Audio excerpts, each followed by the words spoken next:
Greetings, YouTube. Today I'm going to talk about Fields of Blood, the Book of War.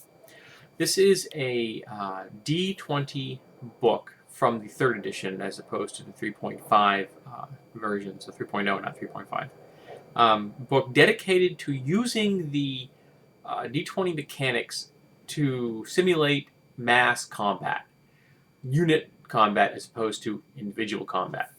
Um, So we'll go down through the table of contents here. And first we have defining realms. And in this book, there's basically realms is whatever you're defining as a political unit on your map. So it could be a barony, it could be a city-state, it could be an entire kingdom.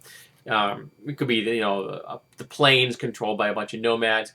It's a fluid concept. And in that realm, they're going to be using a hexagon instead of a combat on a 5 by 5 foot grid. It's going to be a hexagon on a 12-mile scale. So each hexagon is 12 miles across. Now, each hexagon is called a province, and each province is going to generate revenue, resources, and that's going to be counted in resource points. Now, depending on the type of terrain, the type of government control, and the level of civilization, will dictate how many resource points each province generates. So a plain may have lots of provinces, very low income because there's just not a whole lot there to generate with, while a mountain kingdom with lots of mines could very well make a lot of money even though it's a smaller area. And there are rules in this for coming up with your realms, for figuring out what they look like, for running them as a leader, so players could be in charge of their own realms. So you could very much be kingmakers here. You can be running these places as the player characters. You could do this as part of a campaign, so the GM is opposing the group, and is their adversary in the war. Or you could be doing this as head-to-head, player against player, with no GM involved. It's a different take on D20 mechanics. Not my thing, but I can understand how it is attractive to people, particularly those who like tactical board games or tactical computer games or miniature games, that kind of thing. Next, they talk about units. The unit in the game is being represented by 100 people. The average one is going to be humans. And it's not that less than 100 is considered not useful, but as a military unit, less than 100 is not considered viable. More than 100, you end up having 2 units, that kind of thing. Now, if you're using some exotic creatures for units, like hill giants, for example, it's only 10 in a unit because one of them represents 10 people. And like a dragon, that's 1 per unit. They're dangerous. They're dangerous to hundreds or thousands of the enemy. And units can be irregular, regular, or elite. Now, irregulars are peasants. Regular, standard troops. Elite, special forces. They're going to have light, medium, or heavy weapons. Light weapons are small weapons, good in close, up front. In the press kind of things. You can get them in there amongst the shield and armor. They don't do a lot of damage. While large weapons hit really hard, but they need more room, so they're not quite as useful in the press, face-to-face, shields, locked kind of thing. You're going to have light, medium, and heavy armor, kind of self-explanatory. All units are going to have a martial power, both ranged and melee, and a toughness to resist the martial power of another unit.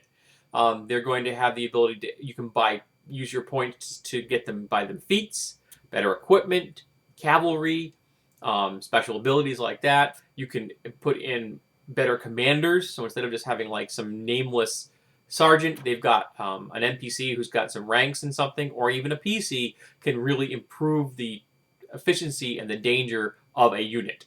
I'm going to talk about how the battle is conducted. It's a variation of the D20 mechanics. If you're familiar with D20, you should be familiar with this within a single evening. They talk about magic. They talk about using the conventional SRD spells converted to the slightly different way they are handling the mechanics So like a fireball has a slightly different stats because it's being used as essentially as a siege weapon. Like charm spell, not useful on a field of battle, but mass charm it is. They have to change it slightly so it's talking about affecting a unit as opposed to talking about affecting a bunch of random guys in a dungeon. They also have something in this called Realm Magic, which was very cool because it's spells that affect an entire realm for a short period of time. Well, as maybe as long as an entire battle or even longer, like a month. Things that could like improve your harvest or a curse on your enemy or make your enemy difficult, make his life difficult, make it hard for him to move through your terrain or make it easy for your troops to move through your terrain, that kind of thing. Big world-changing kind of spells. I thought that was very nice. Then I talk about heroes, how individual PCs can change the tide of battle, can improve the survivability of a unit. They also talk about prestige classes. All of them except one are about improving your unit. So these prestige classes are all about making your unit better that you're in charge of. One of the prestige classes is very neat. It allows your single player character to become a unit unto himself. By investing power in himself, he becomes a legendary warrior in the field of battle, like Conan, Elric, Druce the Axe, Cuchulainn, really famous warriors who just laid swathes of the enemy down with a single blow kind of thing. Very nice. Then they talk about monsters in here, how they're used as units, how they were converted, and there are rules for converting monsters that they don't cover, the ones that weren't in the SRD, which is very nice. And I